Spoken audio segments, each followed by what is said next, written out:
Allahu Allahu Allahu Allah.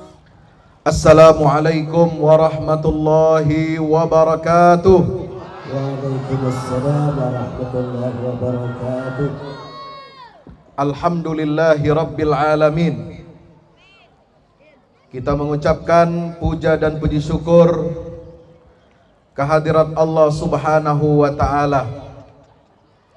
Dia Allah yang maha terpuji.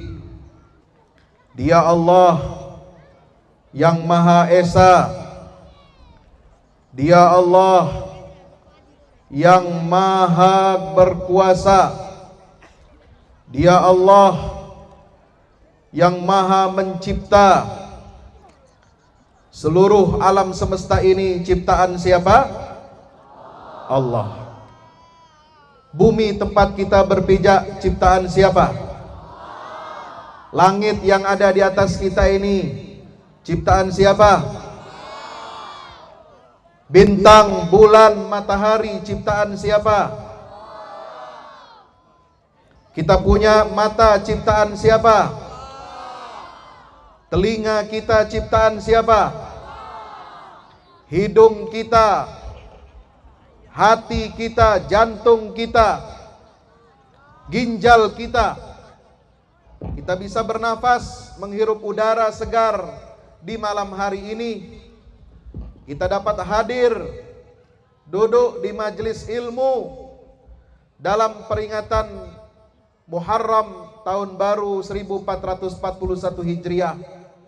Kita dapat melangkahkan kaki kita pada malam hari ini dalam keadaan sehat walafiat. Mari kita sama-sama mengucapkan alhamdulillahi rabbil alamin. Salawat teriring salam, tak lupa mari kita sampaikan kepada junjungan kita baginda Nabi besar Muhammad sallallahu alaihi wasallam serta seluruh keluarga, para sahabatnya, dan insya Allah mudah-mudahan juga terlimpah curahkan untuk kita semua umat Rasulullah sallallahu alaihi wasallam. Amin Allahumma amin. Baginda Rasulullah perintahkan kita kalau kita ingin melunakkan hati kita, ingin membersihkan hati kita dari kotoran, ingin membersihkan jiwa kita dari sifat-sifat yang buruk, ingin menjadikan hati kita selalu bersyukur atas nikmat-nikmat Allah yang telah Dia berikan kepada kita. Kalau kita ingin pandai bersyukur kepada Allah, kita harus ingat orang-orang yang nasibnya tidak sebaik kita, agar kita menjadi orang yang pandai bersyukur kepada Allah. Maka Nabi perintahkan sahabat ini untuk apa? Usaplah kepala anak yatim. Meskipun riwayatnya yang berkenaan dengan menyantuni anak yatim, mengusap kepala anak yatim di hari Asyura, itu adalah hadisnya lemah, yang berbunyi apa? Man masaha ra'sal yatimi yauma Asyura kana lahu min bikulli sya'ratin fiha hasanat. Siapa orang yang mengusap kepala anak yatim pada hari Asyura 10 Muharram, maka dia akan mendapatkan dari tiap helai rambutnya 1 pahala kebaikan. Alhamdulillah. Ini hadisnya lemah, ada perawi yang matruk, tetapi ini tidak menghilangkan fadilah keutamaan kita mengusap kepala anak yatim, baik itu di hari Asyura maupun di hari-hari selain Asyura. Kenapa? Karena Nabi tadi mengatakan kepada seorang sahabat yang hatinya keras membatu, kalau kamu ingin lunakkan hatimu, kalau kamu ingin menjadi hamba yang pandai bersyukur kepada Allah, maka datangi anak yatim, usap kepalanya. Tentu anak yatim didatangi bukan cuma mengusap kepalanya, ya. Kalau cuma mengusap kepalanya semua orang bisa Betul.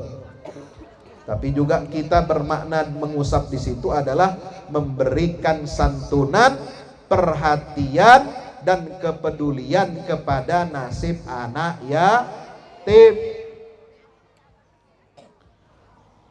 Anak yatim kita ini harus diperhatikan.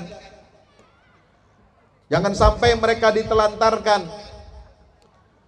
Sebab kita umat Islam ini, terutama pemerintah, aparat negara, dia harus menjadi orang tua bagi anak-anak yatim.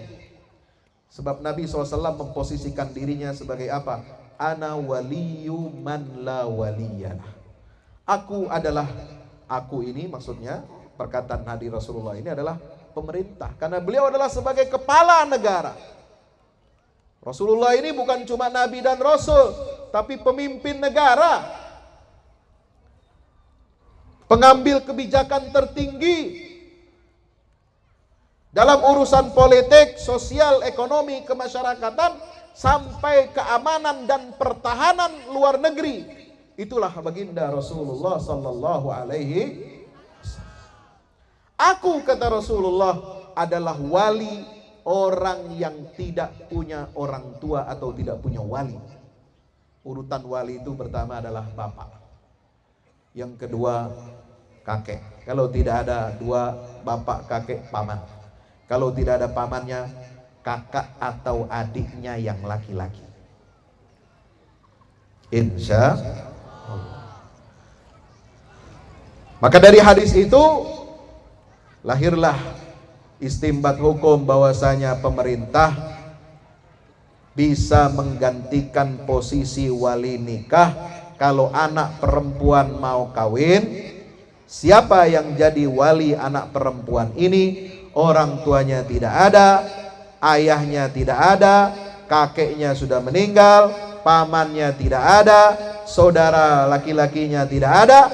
Maka anak perempuan ini ketika menikah diwalikan oleh wali hakim, yaitu pejabat agama yang ditunjuk oleh pemerintah atau ulil amri. Ana waliyyu man la waliyalah.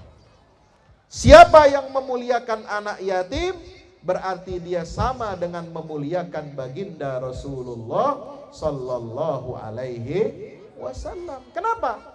Karena Nabi lahir ke dunia ini dalam keadaan yatim. Alam yajidka yatiman fa'awa wa wajadaka dhallan fahada wa wajadaka ailan fa'aghna fa'ammal yatima fala taqhar wa ammas sa'ila fala tanhar wa amma bi ni'mati rabbika fahaddits. Tidakkah Allah telah mendapatimu wahai Muhammad sebagai seorang yang yatim? Lalu kemudian Allah lah yang melindungi, yang memelihara, yang mendidikmu. Jadi Nabi ini lahir dalam keadaan yatim. Allah langsung yang memperhatikan nasib Rasulullah SAW.